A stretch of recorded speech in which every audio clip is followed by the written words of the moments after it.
Bonjour et bienvenue dans ce nouveau webinaire organisé par InMac W Store et dont le thème sera les nouvelles fonctionnalités de déploiement de l'iPad dans l'éducation. Dans un premier temps, c'est Alexandre Martin-Mello, qui est ingénieur avant-vente chez Apple, qui fera un rapide survol des nouveautés apportées par la dernière version de iOS. Ensuite, Cédric Bonny, qui est enseignant, chef de projet et formateur Apple au sein de la société Sophiae, vous fera une démonstration d'application concrète de l'utilisation d'iPad dans le cadre d'une sortie scolaire.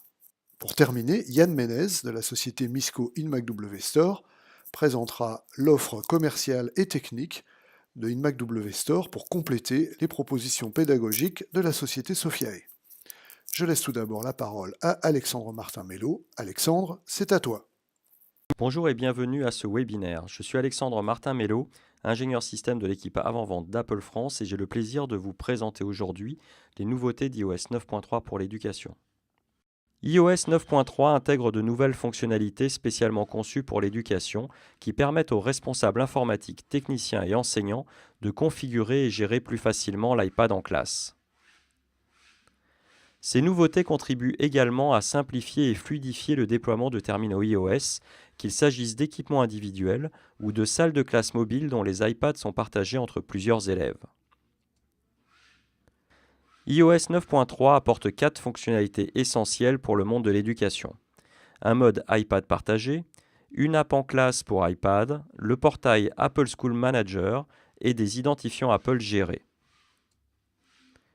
La fonction appelée iPad partagé offre aux élèves une expérience d'apprentissage personnalisée sur un iPad mutualisé. Ce nouveau mode simplifie également la maintenance des classes mobiles d'iPad pour les responsables techniques et enseignants.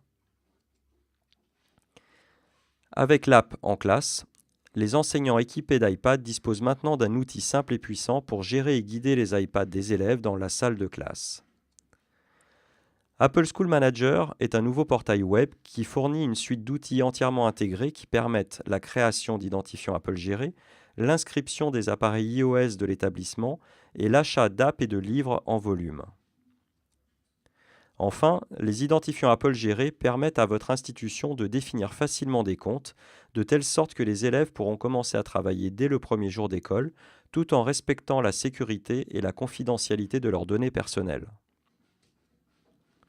Commençons par la fonctionnalité iPad partagé.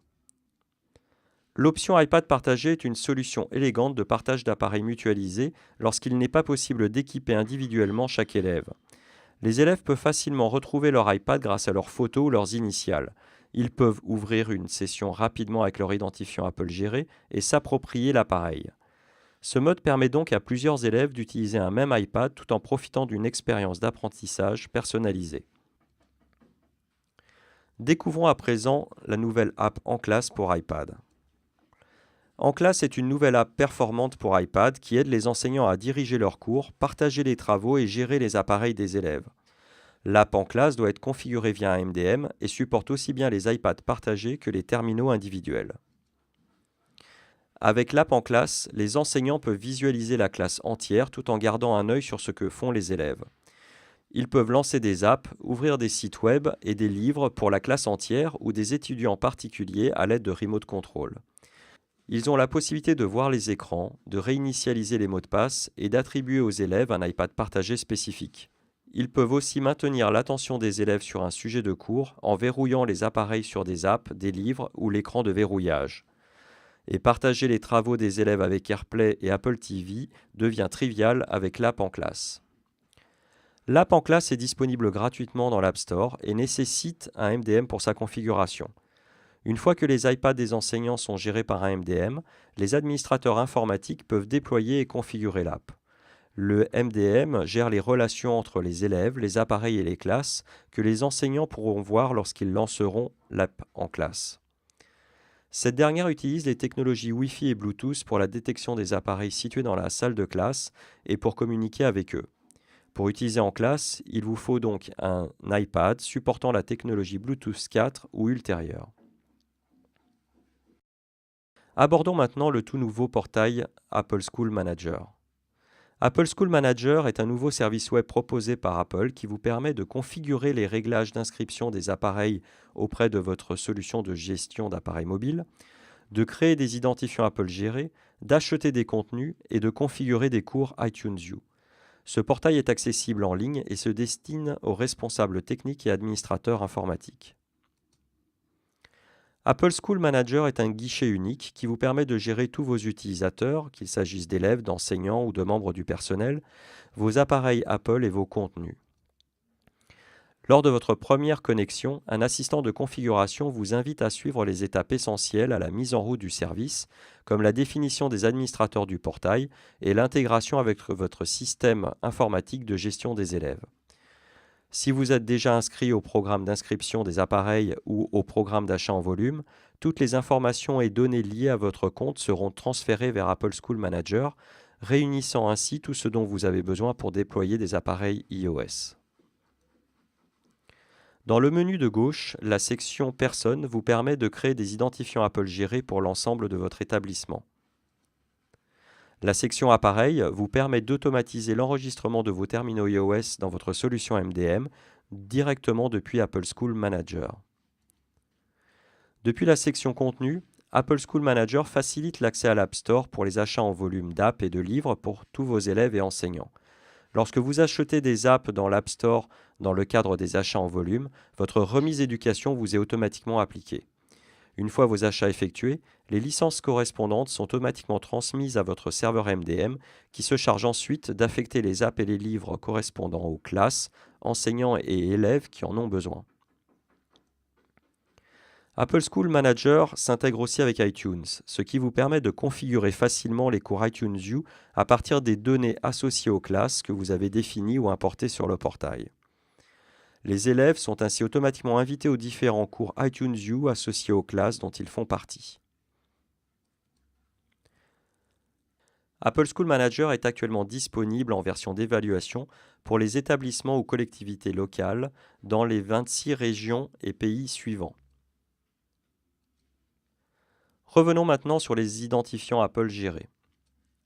Il s'agit d'un nouveau type d'identifiant Apple spécialement conçu pour l'éducation. Les identifiants Apple gérés sont créés dans Apple School Manager. Ils sont propriété de l'établissement scolaire et répondent à des besoins spécifiques, comme la possibilité donnée à l'institution de réinitialiser les codes d'accès associés à chaque identifiant. L'achat de contenu sur la plateforme iTunes est également limité et les fonctions de communication désactivées par défaut. Ils permettent au personnel, aux enseignants et aux élèves d'accéder aux services Apple tout en fournissant aux administrateurs les droits nécessaires pour les déployer dans tout l'établissement. Comme n'importe quel identifiant Apple, les identifiants Apple gérés servent également à accéder à des supports pédagogiques provenant de services Apple tels que l'App Store, l'iBook Store, iTunes U et iCloud Drive. Un identifiant Apple géré peut être créé automatiquement pour chaque membre de votre établissement, administrateurs, personnel, enseignants et élèves, soit par l'importation d'un fichier CSV, soit par une connexion directe au système informatique de gestion des élèves. Une fois créé, l'administrateur peut attribuer un ou plusieurs rôles à un utilisateur. Ces rôles déterminent quelles tâches les utilisateurs peuvent effectuer dans Apple School Manager. Avec l'assistant Réglages, vous pouvez facilement ajouter des comptes dans Apple School Manager pour les élèves ou des enseignants. La première étape consiste à ajouter des administrateurs qui pourront eux-mêmes ajouter des personnes, des appareils et du contenu. Vous pouvez ensuite sélectionner le mode d'import de données, soit via une connexion directe au système de gestion des élèves, soit via le téléchargement manuel de fichiers CSV. L'assistant Réglages vous permet de télécharger des modèles de fichiers pour chaque type d'importation, et une fois vos fichiers complétés, vous pouvez les télécharger sur le portail. Apple School Manager vous permet alors de prévisualiser les données importées et de les valider si elles vous apparaissent correctes. Ensuite, vous pourrez créer des comptes pour les utilisateurs que vous venez de télécharger. La génération automatique de l'identifiant Apple géré se base sur une formule que vous pouvez personnaliser en combinant plusieurs informations comme les initiales ou le nom complet de l'utilisateur suivi de l'identifiant. L'identifiant Apple géré a le format d'une adresse email mais ne nécessite pas de compte de messagerie. Une option simple permet d'ajouter un sous-domaine Apple ID à la formule afin d'éviter tout conflit avec des comptes de messagerie existants de l'établissement. Maintenant que les comptes ont été créés, vous pouvez les voir apparaître sur l'écran principal d'Apple School Manager. De là, vous pouvez encore modifier les données de chaque personne si nécessaire. Vous pouvez également créer et gérer des classes avec des listes d'élèves et les enseignants qui la composent. Ces informations sont transmises à votre solution MDM pour permettre une configuration automatique des classes de l'app en classe. Elles peuvent également servir à renseigner les cours dans iTunes U. Enfin, vous pouvez affecter aux participants différents rôles qui leur confèrent des droits particuliers dans Apple School Manager. À travers cette présentation, nous venons de couvrir les nouvelles fonctionnalités introduites dans iOS 9.3 qui vont grandement faciliter le déploiement de terminaux Apple à l'échelle d'un établissement, voire d'une collectivité. Vous pouvez dès à présent mettre à jour vos appareils sous iOS 9.3 pour exploiter les nouvelles fonctionnalités que nous venons d'aborder. L'app en classe est disponible sur l'App Store. Renseignez-vous néanmoins auprès de votre fournisseur de solutions MDM pour vous assurer qu'elle supporte iOS 9.3 et ses nouvelles fonctions éducation. Enfin, vous pouvez inscrire votre établissement à la version préliminaire d'Apple School Manager si vous n'avez souscrit à aucun programme de déploiement Apple comme le programme d'inscription d'appareils ou le programme d'achat en volume. Si vous avez déjà souscrit à l'un de ces programmes, vous serez très bientôt invité directement par Apple à convertir vos programmes existants vers Apple School Manager.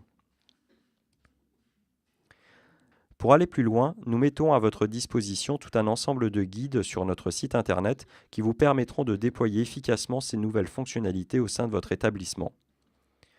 Pour commencer, le nouveau site web Solutions informatiques pour l'éducation rassemble toutes les informations nécessaires au déploiement de terminaux Apple. Il s'adresse tout particulièrement aux responsables informatiques, chefs de projet et intégrateurs. Le guide de déploiement pour l'éducation, disponible sous forme de livre électronique, vous expliquera étape par étape comment planifier votre déploiement. Ce guide est également disponible au format HTML pour être consulté depuis n'importe quel navigateur. Apple School Manager dispose également d'une aide en ligne, ainsi que l'app en classe. Le guide Premier pas avec l'app en classe s'adresse plutôt aux enseignants et formateurs pour les aider à prendre en main l'app en classe pour iPad. Enfin, le guide de référence pour le déploiement iOS est un document également disponible en ligne. N'hésitez pas à le consulter régulièrement pour connaître tous les détails techniques des différents thèmes que nous avons abordés aujourd'hui. Merci Alexandre pour cette présentation et je vais me présenter très brièvement. Cédric Bonny, je suis formateur Apple Éducation et également directeur de projet innovation et pédagogie chez Sophiae. Sophiae qui travaille avec Inmac dans le cadre de projets de déploiement numérique. C'est-à-dire, qu'est-ce qu'on va proposer chez Sophiae?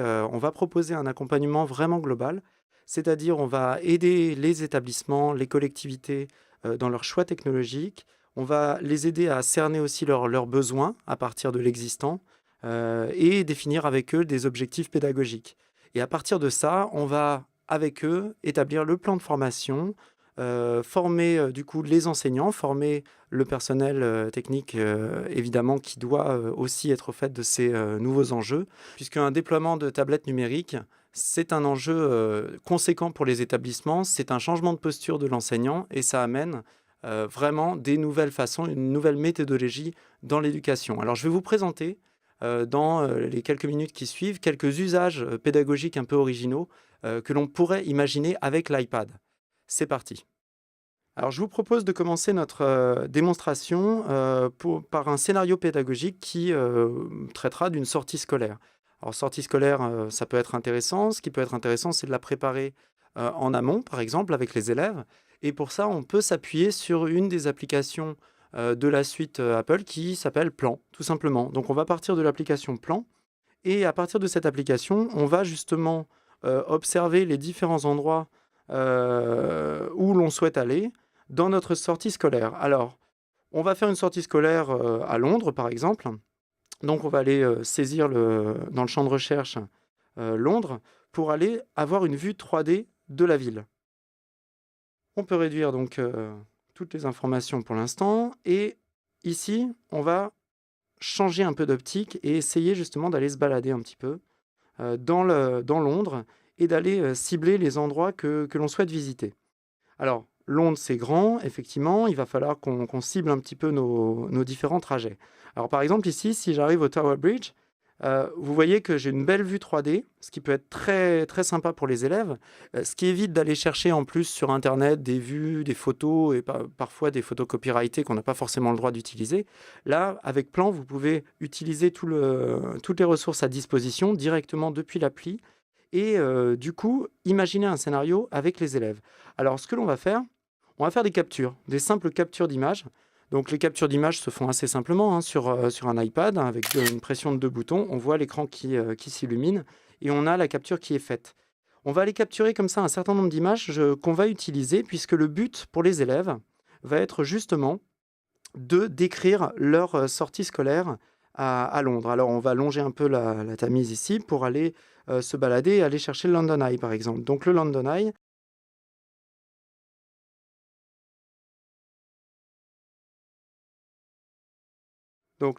le voilà. On voit toutes les informations. On peut même aller chercher des photos sur le champ de recherche. Mais nous, ce qui nous intéresse, c'est plutôt de capturer ici ce London Eye pour aller faire un trajet à partir de ça et surtout aller explorer après le palais de Westminster.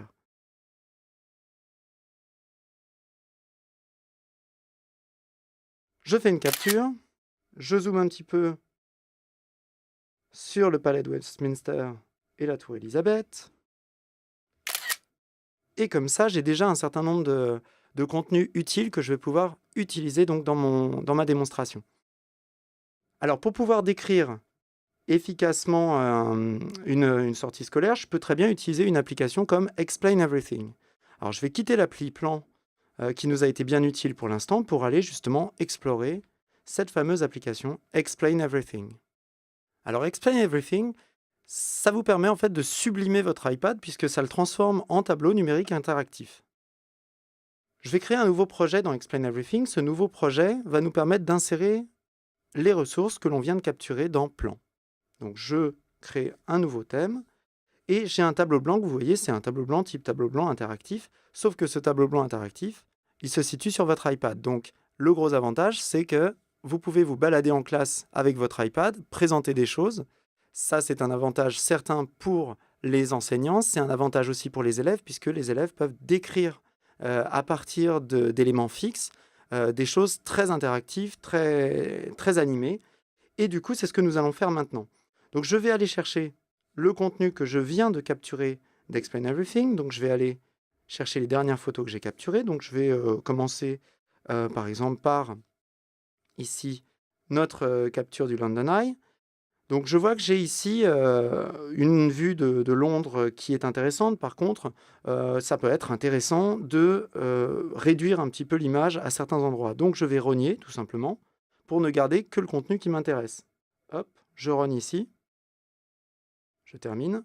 Et voilà l'image donc qui est développée. Alors, si je suis content, je le laisse comme ça. Si je vois qu'il en manque un petit peu, ce qui est le cas, hop, j'annule et je recommence. Et comme ça, j'ajuste exactement la capture comme je le souhaitais.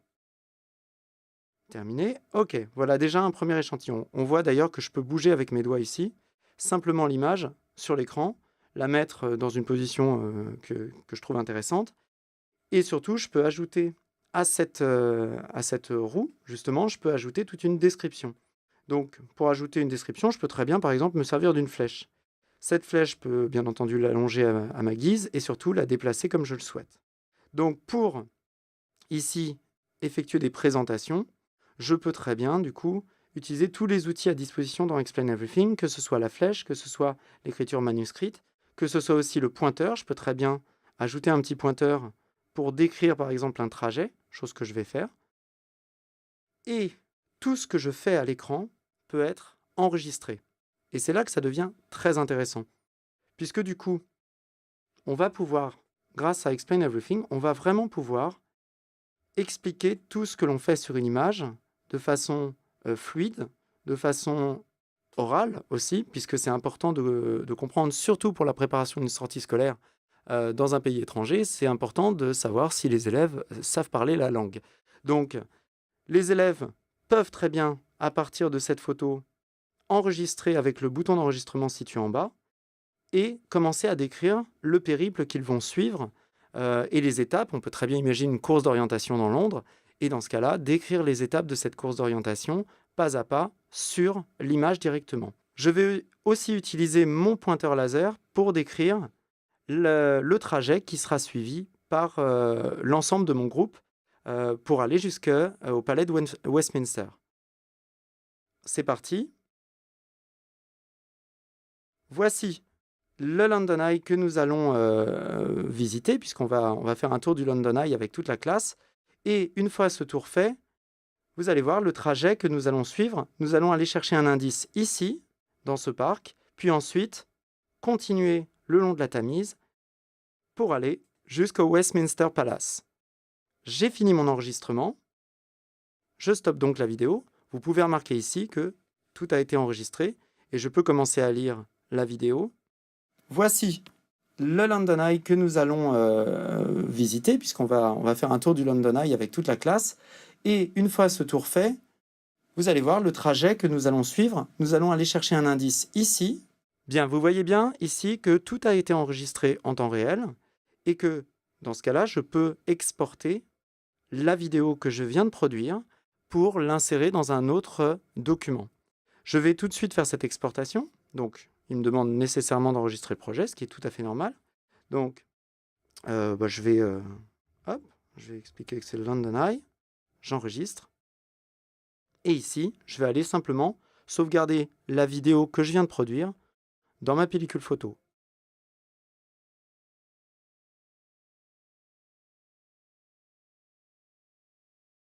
Une fois l'enregistrement terminé, le film est bien enregistré dans la pellicule et on a la confirmation. On va pouvoir réexploiter cet enregistrement dans une autre application. L'autre application justement que nous allons utiliser pour décrire notre sortie scolaire, eh bien, c'est l'application Book Creator. Book Creator permet justement de créer un livre numérique interactif de façon très fluide, très simple, avec une poignée de boutons extrêmement intuitifs. Ouvrons Book Creator et nous allons donc partir d'un nouveau livre que nous allons créer.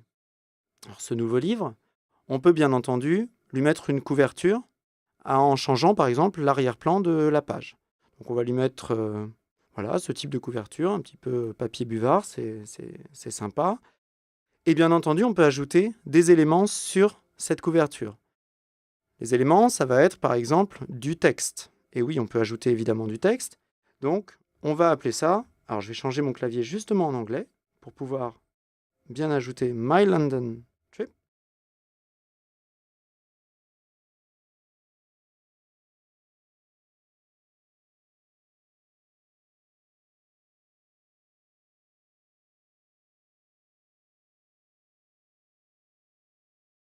Je peux ajouter l'une des photos que j'ai capturées avec l'application Plan.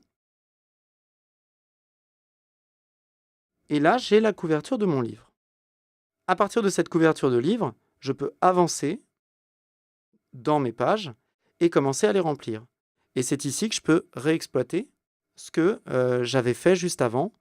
Et donc, je vais aller chercher cette fois-ci dans les dernières vidéos que j'ai faites, je vais aller chercher justement la vidéo que nous venons de faire avec Explain Everything. La voici. Elle s'ajoute bien dans l'espace. Je peux même vérifier ici en lisant. Voici le London Eye que nous allons visiter, puisqu'on va faire... Voilà ma première vidéo. Je peux bien entendu indiquer avec des traits de crayon, indiquer à mon lecteur que ici, il peut toucher du doigt. Hop, et je rajoute ici du texte. Donc, alors, je vais même mettre touch the video. Voilà, comme ceci. Comme ceci, voilà. Et bien entendu, là, je peux encore rajouter du contenu. Je peux même m'enregistrer. Et donc là, on est vraiment en train de créer un livre avec du contenu multimédia interactif, puisque je peux enregistrer ma voix. Et lorsque l'utilisateur touchera l'icône de son, il entendra ma voix dans le livre. Je vais donc m'enregistrer en ajoutant un son. Welcome to my beautiful book. I'm going to show you our trip in London. Vous voyez, l'icône vient d'apparaître. Je peux la mettre où je veux dans mon livre. Je peux très bien rajouter aussi du texte pour décrire le contenu de ma sortie scolaire, ou bien même aller chercher d'autres photos contenues sur ma pellicule photo, des photos que j'aurais prises ou qui illustreraient ma sortie scolaire. Donc par exemple,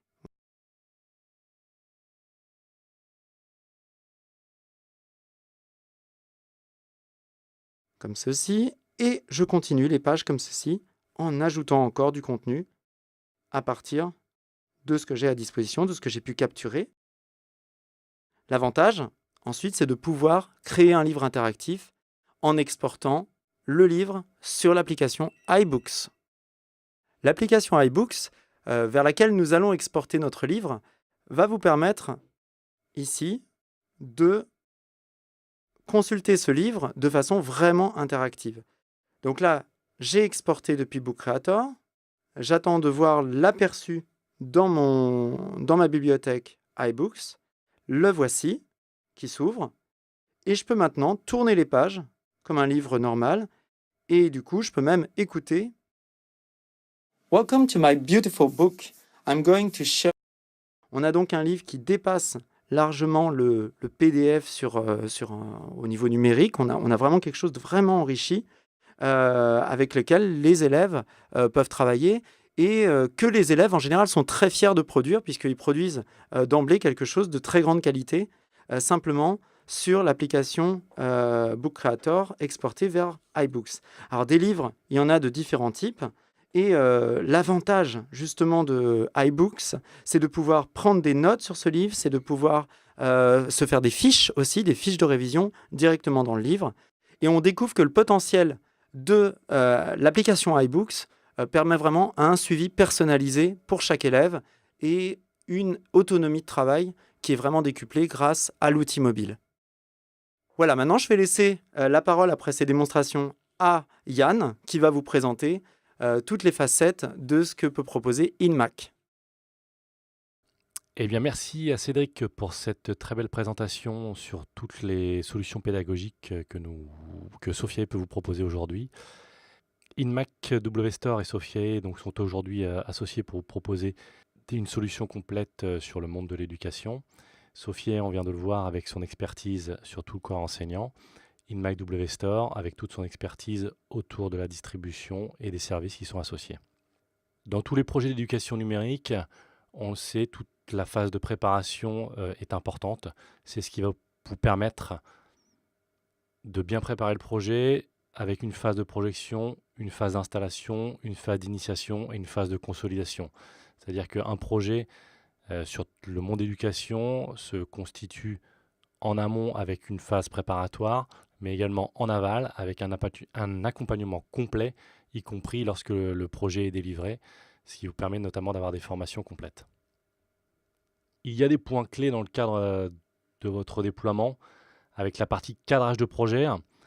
C'est ce qui va vous permettre d'avoir un accompagnement et un suivi de toute la prestation depuis le départ de celle-ci jusqu'à les premières séances de formation. La phase de déploiement, toute l'expertise d'InMac va vous permettre d'avoir une phase de préparation des devices avec l'installation des logiciels que vous souhaitez, des applications, avec toute la phase d'enregistrement des informations liées aux élèves, et puis la phase de SAV ou la maintenance des utilisateurs, ce qui va vous permettre d'avoir un service de continuité avec une gestion des sinistres et de ne pas avoir des élèves qui se retrouvent sans device. La réussite de votre projet, vous l'aurez bien compris, c'est la formation dans l'établissement. Donc cette formation se fait en amont, lorsque tout le matériel est préparé, que l'on commence, avant de faire la distribution des devices auprès des élèves, une phase de formation auprès des enseignants est réalisée. Toute cette phase de formation va vous permettre d'accompagner le corps enseignant, de leur donner les outils nécessaires pour pouvoir bien gérer les nouvelles solutions numériques. Dans ce projet, nous réalisons également des coachings de proximité avec un consultant dédié, tel que Cédric, qui va accompagner tout le corps enseignant, donc par le biais de sessions spécifiques, donc par groupe de demi-journée ou de plusieurs heures. Les formations peuvent être également réalisées sur mesure avec 2 ou 3 personnes maximum, ce qui vous permet d'avoir vraiment des formations axées sur la qualité. Et puis et surtout, des formations en ligne, ces formations qui sont accessibles pendant toute la durée de vos projets, à vos utilisateurs, aux professeurs, d'accéder à des cours en ligne, d'accéder à des conseils, d'accéder à des forums dans lesquels ils vont pouvoir partager leurs expériences, de poser des questions et pourquoi pas d'être force de proposition sur des solutions de formation. Et l'ensemble de ces formations vont vous permettre de piloter, nous permettre de piloter et vous aussi d'avoir un suivi complet sur l'ensemble de la durée du projet. Par ailleurs, des comités de pilotage trimestriels nous permettent de faire le point sur vos attentes et sur les axes d'amélioration. Un dernier point important dans la gestion des projets, c'est le financement du matériel. Aujourd'hui, l'iPad est un outil qui permet de proposer des solutions de financement qui sont relativement souples, ce qui vous permet de supprimer l'obsolescence du matériel, d'avoir du matériel toujours up-to-date, avec notamment la revalorisation du matériel en fin de vie, surtout d'avoir un coût identifié par utilisateur, ce qui permet de simplifier la mise en place du projet. Rapidement, un petit coup d'œil sur notre atelier de préparation à Roissy. C'est à partir de Roissy que nous préparons tout le matériel dans la phase de préparation en amont. La présentation est maintenant terminée. Nous allons répondre aux différentes questions que vous nous avez posées pendant le webinaire. Voilà, tout de suite, passons à la première question.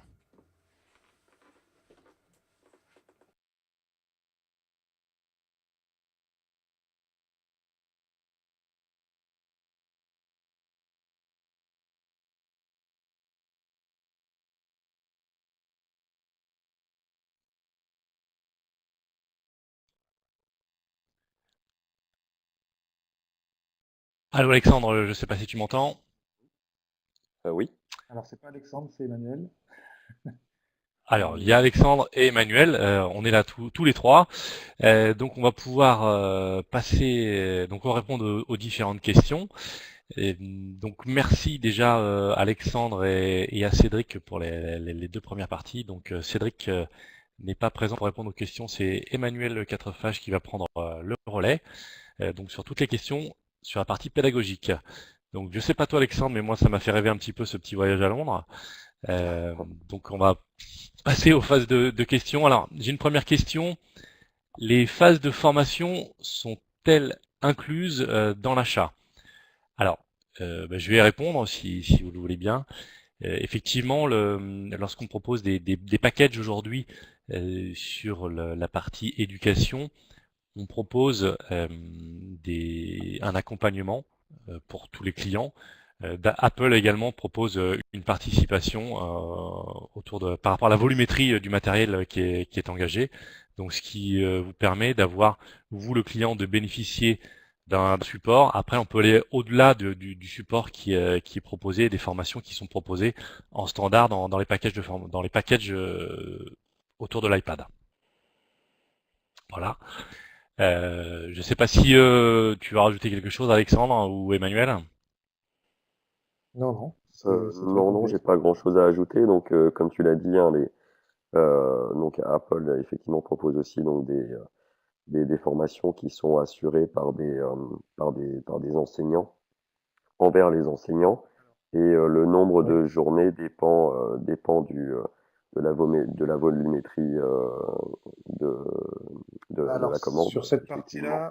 sur cette partie-là, juste, oui, donc Apple, en fait, c'est pas Apple qui met à dispo, donc on est une équipe d'une cinquantaine d'Apple Education Trainers qui sont certifiés par Apple Education France. Et dans ce pool de formateurs, des organismes comme Sophiae ou comme InMac aussi, vont aller puiser pour répondre vraiment à la demande. La grosse différence entre Sophiae et les autres prestataires de formation, c'est que généralement, nous, on fait les choses à la carte. Et dans ce pool de formateurs, on peut trouver qui veut de l'école primaire, du secondaire, du lycée, plutôt des maths, plutôt du français. Donc on va être en fait dans une offre de formation qui va aller du plan de formation vraiment individualisé à la mise en place par des acteurs certifiés Apple. Alors, toi qui réalises des formations régulièrement, Emmanuel, Oui. est-ce que tu as, là, en quelques mots, un petit déroulé du type de formation qui est proposé, enfin que tu proposes, toi, comment tu t'organises quand tu proposes aujourd'hui des formations? Ben, en fait, on a tout un panel qui est régulièrement réécrit par Apple Education. Ça peut aller du premier pas. Donc, imaginons un déploiement vient de commencer. On a une bonne partie des enseignants, du staff technique et de la direction qui ne sait pas trop s'en servir. Et hormis l'usage courant qu'on peut avoir avec un smartphone pour ceux qui en ont, parce que je me rends compte avec les formations qu'il y en a beaucoup qui n'en ont pas. Donc on va être sur la partie matérielle, donc le tour du hardware, les boutons, home, on, off et compagnie. Et très vite, on va rentrer vers un côté, on a des apps qui sont intégrées, sans parler de tous les achats qu'on fera plus tard. Et avec ces apps intégrées, comment on peut faire? Donc là, vous avez eu un exemple avec Cédric qui vous a présenté des applications tierces, des applications qui ont été ajoutées. Par contre, le premier module de formation, c'est pour prendre notes, pour prendre appel, pour prendre mail, pour prendre en main les applications qui sont en place. Et après, petit à petit, dans l'avancée du projet, ça peut être de la productivité. Donc, on va venir montrer comment une suite bureautique comme Pages, Numbers, Keynote, voire d'autres, peuvent rendre l'iPad très performant, hein. On est vraiment sur un usage complet. On va partir aussi des fois sur du multimédia. Donc, les deux dont je viens de parler, bureautique et multimédia, c'est très transversal. Quand on parle de pays en collège, en ce moment, c'est vraiment le fer de lance. Tous ces enseignements qui sont transversaux, ben nous, on l'amène en tant que formateur numérique. Et puis dernier point, c'est disciplinaire. Donc on va venir, là prochainement, il y a 4 enseignants de PS qui ont besoin, on y va. Dernièrement, c'était plutôt des enseignants côté littéraire, ben, on y va et on n'apporte pas les mêmes types de formations. Voilà. Donc les premiers pas, des choses transversales, puis des choses plutôt disciplinaires par niveau. Ok, Je sais pas si je super. réponds. Si, je pense que c'est bien. Juste une petite dernière précision. Je pense qu'on l'a bien compris aujourd'hui. C'est un point clé aujourd'hui la formation dans la réussite de ce type de projet pédagogique. Est-ce qu'il t'est arrivé de faire des formations, Emmanuel, chez des clients qui avaient commencé, qui ont commencé un projet éducation sans s'occuper de la partie formation et qui se sont rendus compte à l'usage que c'était absolument indispensable parce qu'ils avançaient un petit peu dans l'inconnu?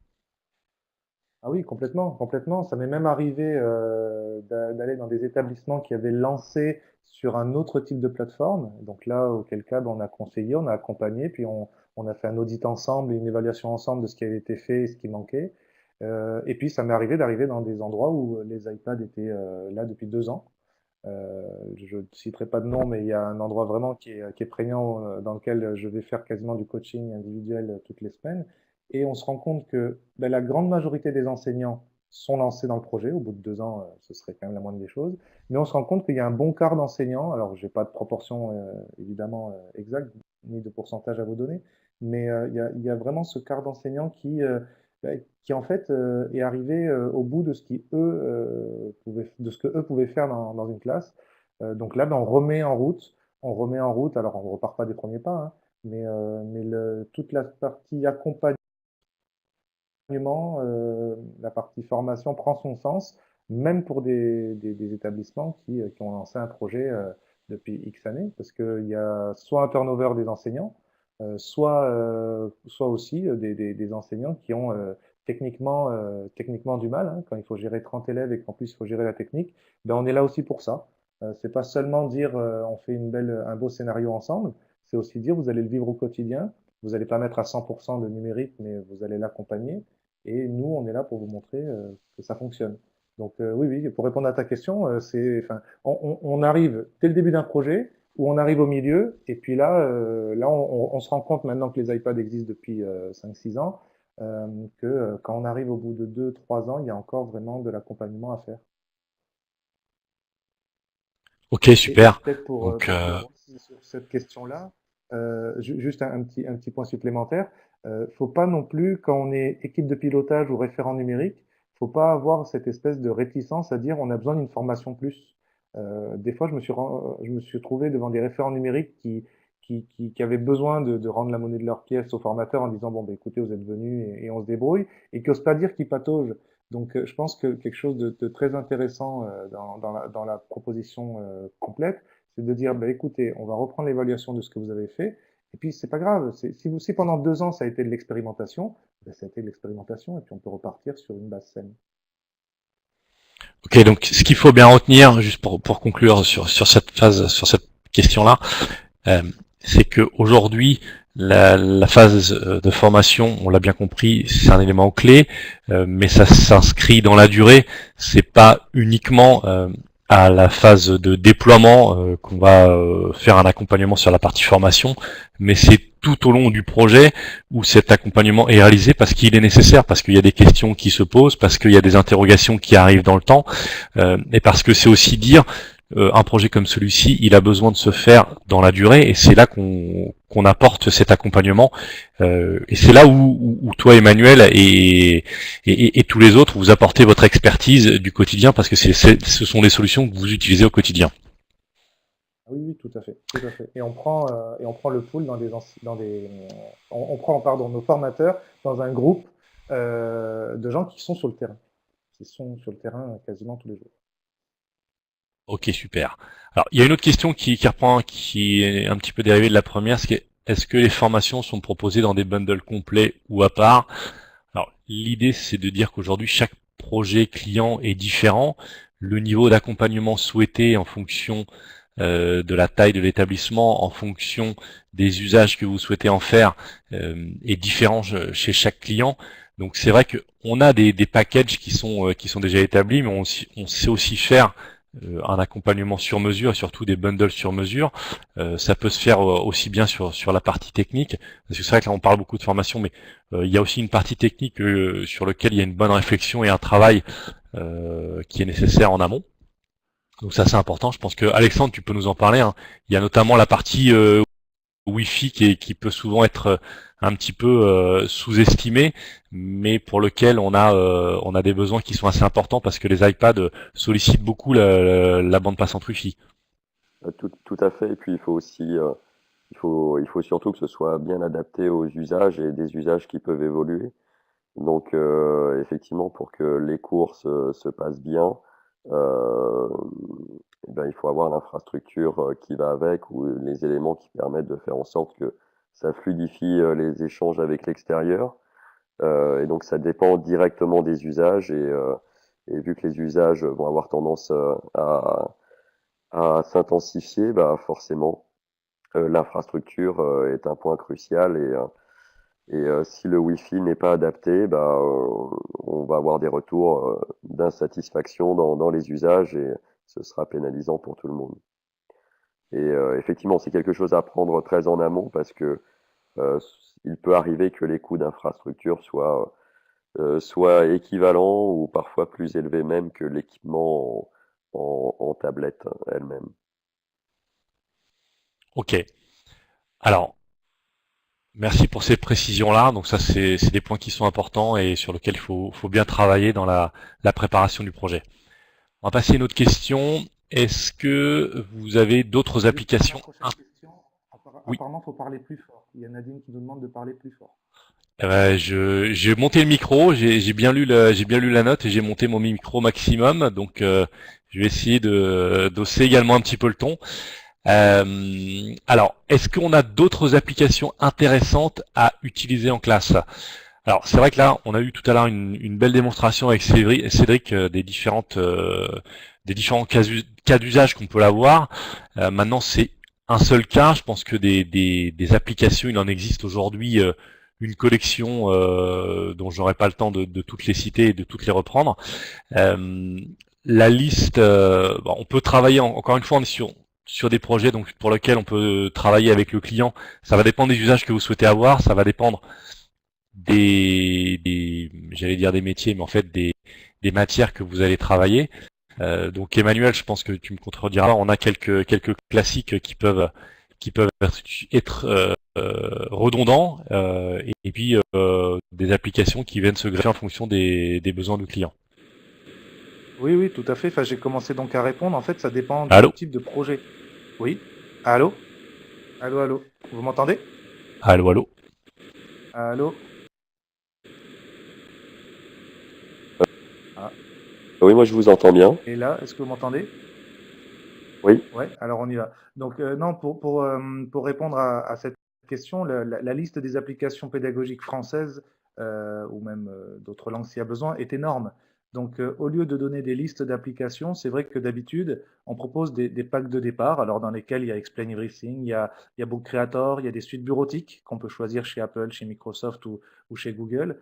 Mais hormis ces choses de base, généralement, on ne va pas donner de liste. On va plutôt faire, et c'est ce que je mettais dans la petite réponse, c'est que on va demander aux équipes pédagogiques vers quel type de projet ils veulent aller. Quand je dis type de projet, c'est est-ce que on va utiliser plus du multimédia? Auquel cas, ben, on vous montrera un Adobe Spark Vidéo, un Vidra, un iMovie. On va aussi vous proposer des solutions comme le Adobe Clip, qui est un Adobe Premiere mais amélioré, enfin plutôt simplifié. Voilà, donc sur le côté multimédia, et je ne parle pas encore de toutes les petites animations et de toutes les applications qui peuvent servir à faire bouger des dessins en 2 dimensions dans un livre de compte, par exemple. Un autre type de projet, ça peut être tout simplement de la bureautique, c'est-à-dire que Cédric était en train de montrer comment faire un livre numérique à partir d'un projet de géographie, de représentation de l'espace. On est exactement avec l'iPad sur une ergonomie qui permet de faire une bureautique enrichie, ajout d'images, ajout d'icônes, ajout de choses comme ça. Après, on peut partir sur des projets disciplinaires ou des projets qui demandent des choses un peu artistiques. Là, je pense typiquement aux applications musicales qui permettent, sans être musicien, de mettre un fond à une présentation, ce qui est quand même énorme et ce qui n'était pas trop possible avant. Je pense à un GarageBand, hein, tout simplement, ou à d'autres types d'applications de ce type-là. Et d'un point de vue disciplinaire, je pense qu'il y a une vraie liste d'applications à faire autour de vrais manuels enrichis. Je ne parle pas de PDF transformés en pseudo-manuels numériques, mais je parle vraiment de manuels enrichis qui, des fois, ben, sont pas trop visibles. Et d'un point de vue disciplinaire, on peut amener une liste d'applications et une liste de ressources, plus que de manuels, pour cela. Et peut-être le dernier type de projet, ça peut être, je veux tout simplement gérer ma classe au long cours. Je veux pouvoir, moi, avec mes élèves, avoir de l'interaction. Je veux pouvoir leur donner des cours, des consignes. Et là, pareil, il y aura une liste d'applications. Alors, on pense à iTunes U, évidemment, et à Google Classroom, mais il y a d'autres types de solutions. Il y a des applications qui sont plus liées à un projet visuel, d'autres qui vont peut-être plus être liées à un début d'enseignement de ce qu'est un réseau social et de sa gestion. Voilà, comment moi je veux aborder ma classe. Donc, j'ai fait un panel très rapide là, mais selon le type de projet, on va être à même de vous dire, voilà, vous avez 3, 4 applications qui vont être très pertinentes pour votre usage, que ce soit un usage d'une période, c'est-à-dire un mois et demi, ou un usage d'année. Et là, dans ce style de cas, évidemment que notre expertise sera là. Donc peut-être que la question de Stéphane, c'était plutôt pour un package de départ. Et là, oui, généralement, on a une vingtaine d'applications de packages de départ qu'on propose, mais on ne va pas plus loin. On évite d'avoir la liste toute faite qui correspond à tout, en fait, qui n'existe pas. Mais pour chaque type de projet, on a vraiment des applications rodées en classe qu'on peut vous proposer. Je ne sais pas si j'ai répondu à la question. J'enchaîne aussi sur une autre question que j'ai vue. C'est par rapport aux Apple ID et l'utilisation de l'app en classe. Je ne sais pas si vous m'entendez, donc je continue. En gros, pour revenir sur l'aspect un peu technique de tout à l'heure, si on veut l'app en classe, il faut absolument que l'Apple ID soit géré parce que sinon votre élève ne sera pas reconnu dans votre classe. Autre petit point aussi à savoir, c'est qu'il faut que l'iPad de l'enseignant soit un iPad qui soit géré et enrôlé parce que sinon, évidemment, il ne pourra pas prendre la main sur une classe. Là, si tout le monde peut télécharger aujourd'hui gratuitement l'application qui s'appelle En Classe, tout le monde ne va pas pouvoir l'utiliser parce qu'il faut d'abord que l'école, l'établissement prennent les choses en main. Voilà.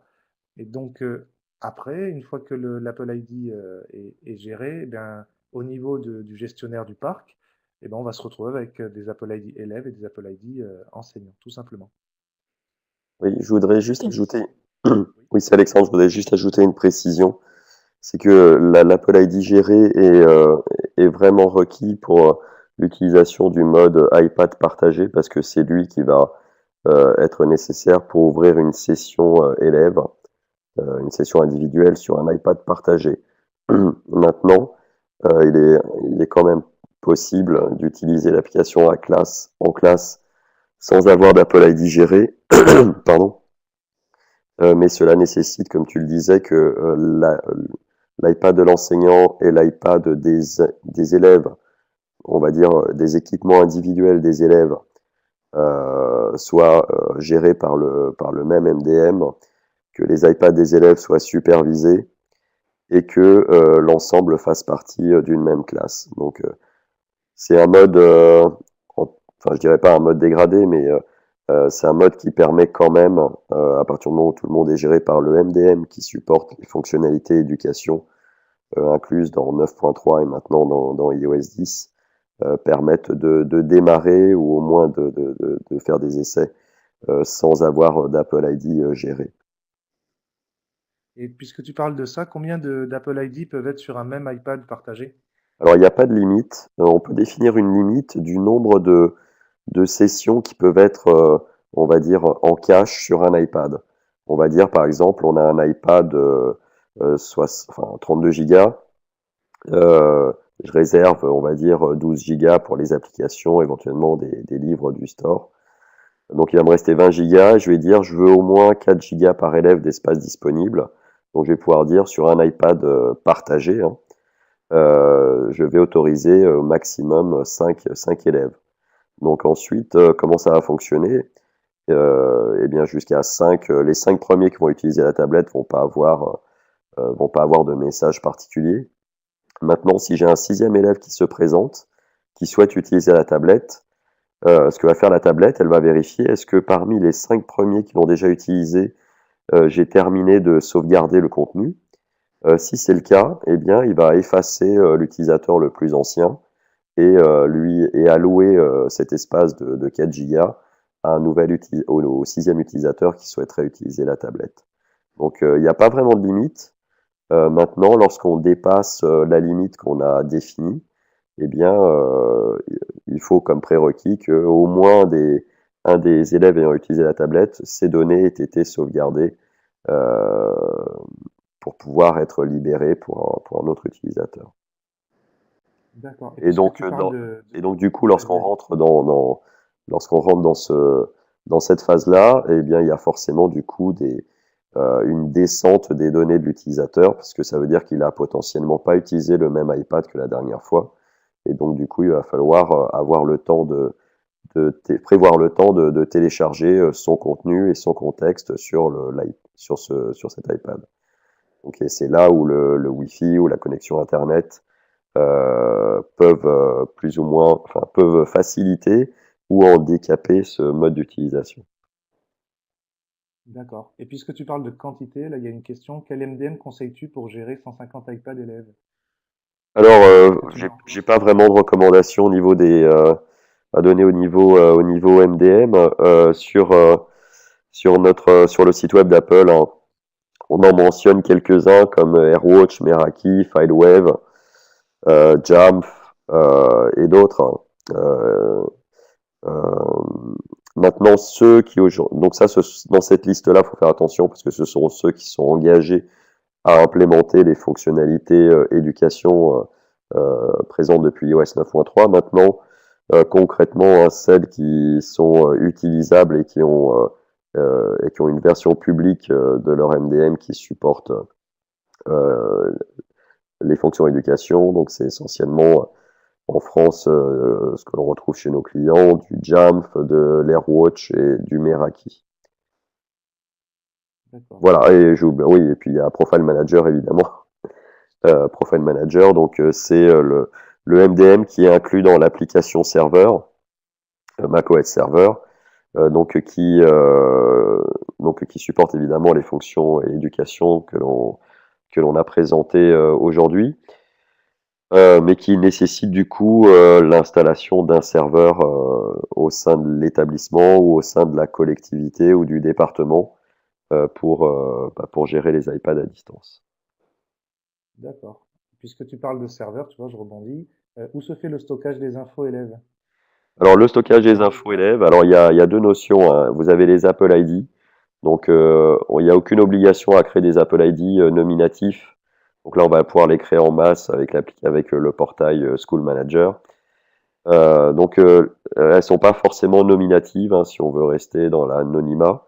Apple n'exige pas que ça corresponde à des vrais noms d'élèves. Maintenant, dans l'usage, si c'est pas nominatif, eh bien, lorsque l'enseignant va utiliser l'application en classe avec des noms plus ou moins aléatoires, ça va pas rendre l'usage en classe évident. Donc ces données-là, elles sont stockées elles sont stockées en partie sur les serveurs d'Apple, hein, donc ça peut vraiment se restreindre au nom, au prénom de l'élève. Donc elles sont stockées sur les serveurs d'Apple qui sont vraiment dédiés à School Manager. On en a parlé pendant la présentation. Les Apple ID sont décorrélés de tout ce qui est fonction, ou notion commerciale attachée à un Apple ID standard. Donc il n'y a pas de pub, aucune pub n'est reçue, il n'y a pas d'exploitation des données. Bon, d'une manière générale, de toute façon, Apple ne revend pas les données de ses utilisateurs à des sociétés tierces. Nous avons passé au niveau de nos infrastructures, au niveau de nos data centers, la certification ISO 27001, donc qui assure de la confidence, de la manière dont on gère dont on gère le stockage des données, que ces données soient sécurisées, que l'accès soit sécurisé, que l'on assure bien la confidentialité des données.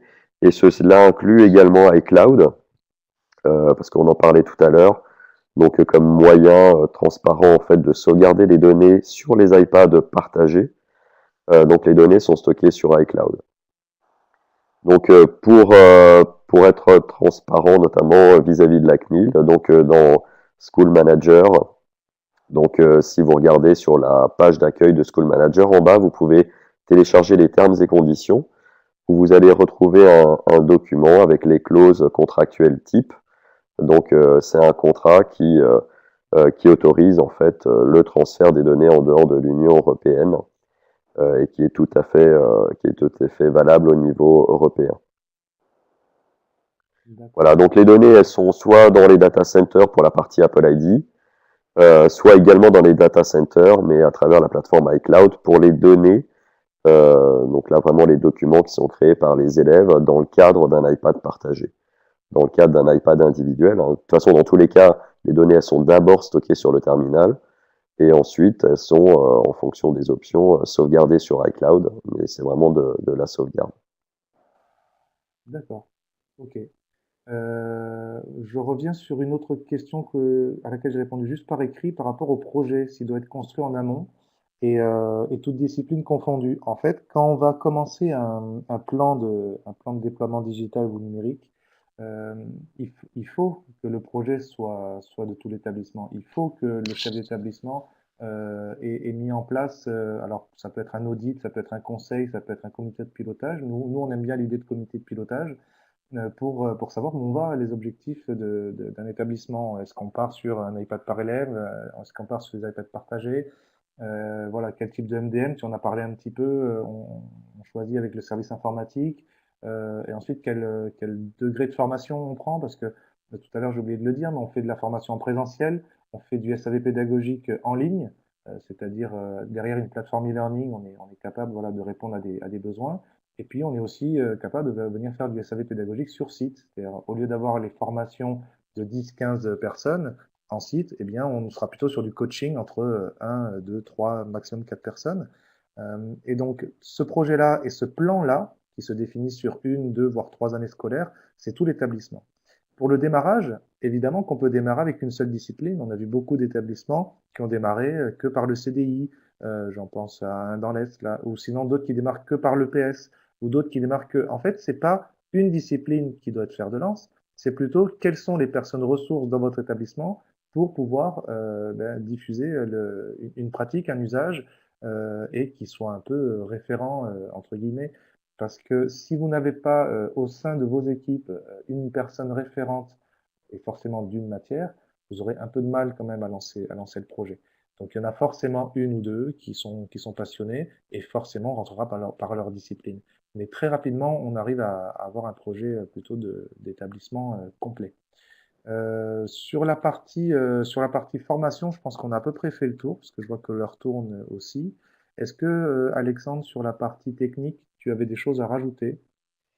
Non, là, je vois une question sur le fait du stockage local du travail des élèves. Alors, le stockage, enfin, le travail des élèves est forcément stocké en local. Euh, la partie iCloud intervient juste à l'ouverture, fermeture de session sur les iPads partagés pour synchroniser les données. Donc, soit récupérer les données qui auraient été, puisque iCloud peut le permettre, hein, l'élève peut se connecter, enfin, l'établissement peut autoriser les élèves à se connecter de chez eux avec le compte iCloud partagé, éventuellement travailler dessus, donc créer des documents, modifier des documents. Donc, lorsqu'ils reviennent à l'école et utilisent leur iPad partagé, eh bien, il y a toujours cette phase de synchronisation où l'iPad interroge iCloud pour savoir est-ce qu'il y a eu des modifications. Si oui, il télécharge le contenu pour qu'il le retrouve. Et ensuite, en fin de travail, en fin de session, bah, l'iPad de la même manière va sauvegarder les données pour potentiellement permettre à un autre utilisateur d'utiliser le même iPad plus tard, comme on l'a expliqué précédemment. Donc le stockage hein, est évidemment local en priorité, à moins qu'on utilise une application spécifique qui, elle, ne stocke rien en local et le stocke sur d'autres serveurs. Et par défaut, c'est du D'accord. stockage local, ce qui favorise aussi hein, le fait de pouvoir travailler en dehors de la classe, pourquoi pas sans réseau Wi-Fi temporairement, et de pouvoir quand même continuer de travailler. Donc c'est quand même un Ok. aspect important sur le plan pédagogique. Bon, mais écoute, je crois qu'il est venu le moment de conclure. Donc, moi, ce que je vous propose, c'est que vous n'hésitiez pas surtout à aller dans les liens qui vous sont donnés, donc le site d'INMAC et le site de Sophiae. N'hésitez pas, voilà, à continuer à prolonger. Je vois qu'il y a des questions qui tombent encore. On est vraiment là sur la partie écoute, sur la partie conseil. Et puis, donc, on vous souhaite une bonne mise en projet et peut-être qu'on se reverra donc à l'INMAC Expo qui donc sera le 24 novembre. Sinon, dans vos établissements, sans aucun problème. Donc, merci Alexandre pour ta participation. Merci. Merci à Cédric qui donc a fait cette petite présentation aussi en différé. Merci à Yann qui a été éjecté mais qui était bien présent avec nous. Et puis voilà, merci à tous ceux qui ont organisé ce webinaire. À bientôt. Au revoir.